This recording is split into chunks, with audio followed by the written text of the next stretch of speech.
مشاهدينا الأعزاء، تخيلوا معي وفجأة في وضح النهار يقتحم شخص ملثم المشهد حاملا سكينا تلمع تحت الضوء.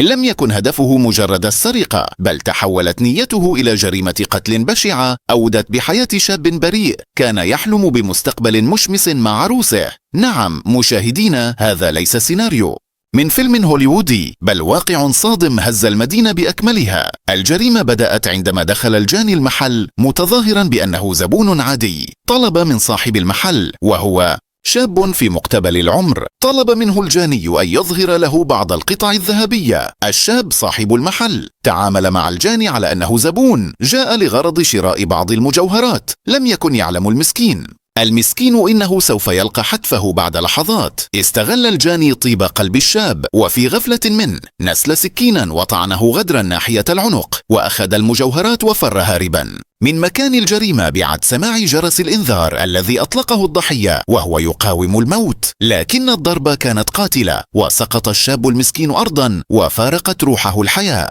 تاركة وراءها زوجة تصرخ من الألم وأطفالا صغارا باتوا يتامى في لحظة. لكن مشاهدينا، القصة لا تنتهي هنا. الجاني في حالة ذعر حاول الفرار بعد أن أدرك فشل خطته في السرقة. ترك السكين ملقاة بجانب الجثة واندفع خارج المحل كالريح. في أقل من 24 ساعة وبعملية احترافية مذهلة، تمكن رجال الأمن من تعقب هذا المجرم الخطير والقبض عليه. اليوم يقبع خلف القضبان، بينما تتجمع الحشود الغاضبة خارج المحل مطالبة بأعلى صوتها: الإعدام، الإعدام أمام المحل. التجار يرتعدون والأطفال يسألون: هل نحن آمنون؟ هذه الجريمة ليست مجرد حادثة عابرة، بل جرس إنذار يدق في قلوب الجميع. دعوني أنقل لكم ما قاله أحد الشهود: كنت واقفا على بعد أمتار، سمعت صرخة، ثم رأيت الدم يغطي الأرض. الجاني ركض كالمجنون، لكن الحمد لله اليوم هو بين أيدي العدالة. ولم يتوقف الأمر عند هذا الحد، فالناس التي تجمعت اليوم أمام المحل لم تكن تبحث عن مجرد العدالة، بل عن قصاص يشفي الغليل.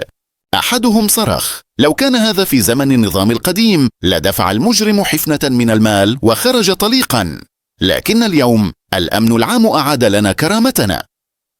مشاهدينا، دعونا ننظر إلى الصورة الأكبر. هذا الشاب الذي قتل لم يكن مجرد ضحية، بل كان رب أسرة، أمل عائلة، وحلم زوجة انتظرته لسنوات. الجاني بفعلته لم يسرق الذهب فقط، بل سرق حياة كاملة. والآن يتساءل الجميع: ما الذي دفع هذا الشخص لهذا الفعل؟ هل هو الفقر أم الجشع أم جيل تربى على السرقة والمخدرات كما يقول البعض؟ أحد السكان قال لنا: هذا جيل بشار الأسد، جيل الكبتاجون والجريمة، لكنه اليوم يواجه عدالة لا ترحم.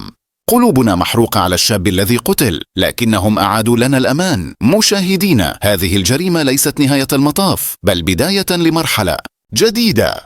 اليوم الناس يشعرون بالفرح الممزوج بالحزن، فرح لأن القاتل أمسك، وحزنا لأن الضحية لن تعود. لكن الرسالة واضحة: العدالة قادمة، والمجرمون لن يجدوا مكانا للاختباء.